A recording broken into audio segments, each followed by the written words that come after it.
एक भेड़िया हजरत सुलेमान से भेड़ मांगने आया, मगर जो 3 निशानियां दिखाई वो आज हमारे घरों, बाजारों और मस्जिदों में नजर आती हैं। जब उसने बीमार भेड़ चुनकर वजह बताई तो सामने आया कि ये कोई आम वाकया नहीं बल्कि हमारी अपनी कहानी है।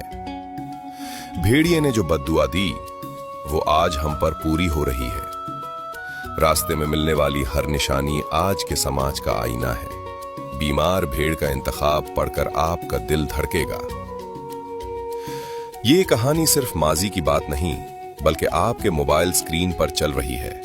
पढ़ें और अपने रब की तरफ लौटें। कहा जाता है कि हजरत सुलेमान बिन दाऊद अलैहिस्सलाम के एक चरवाहे की निगरानी में कुछ भेड़ें थीं। एक दिन उसके पास एक भेड़िया आया और बोला, मुझे एक भेड़ दे दो। चरवाहे ने हैरान होकर जवाब दिया, ये भेड़ें हजरत सुलेमान अलैहिस्सलाम की मिल्कियत है, मैं तो बस उनका रखवाला हूं। भेड़िया बोला, तो जाकर हजरत सुलेमान से पूछ लो कि क्या वो मुझे एक भेड़ देने की इजाजत देते हैं। चरवाहे ने कहा, मुझे डर है कि अगर मैं चला गया तो तुम भेड़ों पर हमला कर दोगे। भेड़िया हंसा और बोला, जब तक तुम वापस ना आ जाओ मैं खुद भेड़ों की निगरानी करूंगा। अल्लाह ना करे कि मैं खियानत करूं, लेकिन अगर मैंने खियानत की तो मैं आखिरी उम्मत का कर्बे कयामत वाला एक आदमी बन जाऊं। यानी अपने आप को बद दुआ दी कि हम यानी मौजूदा मुसलमानों की तरह हो जाऊं, जो कि अफसोसनाक है। ये सुन के चरवाहा रवाना हो गया। चलते हुए चरवाहे ने 3 अजीबोगरीब मंजर देखे। पहली निशानी, उसने एक गाय को अपनी ही बच्ची का दूध पीते देखा। हैरान होकर उसने सोचा, सुभान अल्लाह, मैंने इस जैसा मंजर पहले कभी नहीं देखा, इसका क्या मतलब हो सकता है। दूसरी निशानी, आगे बढ़ा तो ऐसे लोग देखे जो बासीदा कपड़े पहने हुए थे मगर उनके हाथों में सोने की थैलियां भरी पड़ी थीं। चरवाहे ने सोचा, यह भी बड़ी अजीब बात है, उनके पास सोना है मगर ये फिर भी फकीर नजर आ रहे हैं। तीसरी निशानी, कुछ और आगे बढ़ा तो एक बहता हुआ चश्मा नजर आया। प्यास की शिद्दत में जैसे ही करीब पहुंचा तो बदबू ने उसे रोक दिया। पानी की बदबू इतनी शदीद थी कि वो पीछे हट गया और हैरान होकर बोला, ये कैसी बात है, बहता हुआ पानी और इतना गंदा।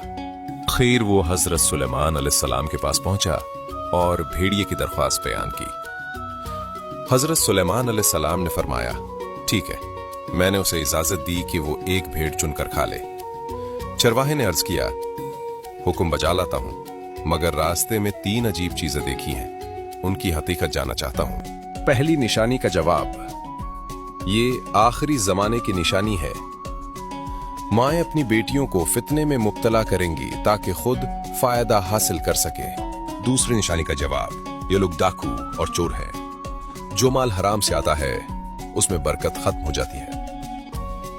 आखिरी जमाने में हराम कमाई आम हो जाएगी, कनात खत्म हो जाएगी और बरकत उठा ली जाएगी। तीसरी निशानी का जवाब, ये भी आखिरी जमाने के नाम निहात दीनदार हैं। दूर से देखो तो उनका लिबास दीनदारी का होगा, मगर जब करीब जाओगे ताकि कुछ सीख सको तो पाओगे कि वो दुनिया और ख्वाहिशात में डूबे हुए हैं। ये सुनकर चरवाहे ने तड़प कर कहा, मैं इस जमाने के फितने से अल्लाह की पनाह मांगता हूँ। चरवाहा वापस आया तो देखा कि भेड़िया वाकई भेड़ों की निगरानी कर रहा था। उसने कहा, हजरत सुलेमान ने तुम्हें इजाजत दे दी है कि तुम किसी भी भेड़ को चुनकर खा सकते हो। भेड़िए ने भेड़ों पर नजर दौड़ाई और एक कमजोर बीमार भेड़ को चुन लिया। चरवाहे ने हैरत से पूछा, तुमने यही भेड़ क्यों चुनी? भेड़िया बोला, क्योंकि ये अपने रब की तस्बीह से गाफिल थी।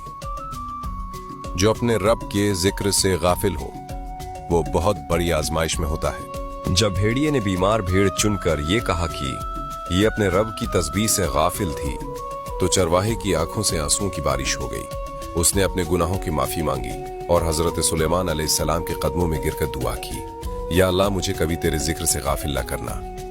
और वो भेड़िया वो एक लम्हे में गायब हो गया, गोया वो कोई फरिश्ता था जो आजमाइश के लिए आया था। क्या आज हम भी उस बीमार भेड़ की तरह हैं जो दुनिया के धोखे में अपने रब को भूल गई? अगर ये कहानी आपको मुतअस्सिर करती है तो सुभान अल्लाह लिखकर कमेंट करें और दूसरों तक शेयर करें। याद रखें, हर वो शख्स जो जिक्र से गाफिल हो वो दरअसल अपने आप को खो रहा है।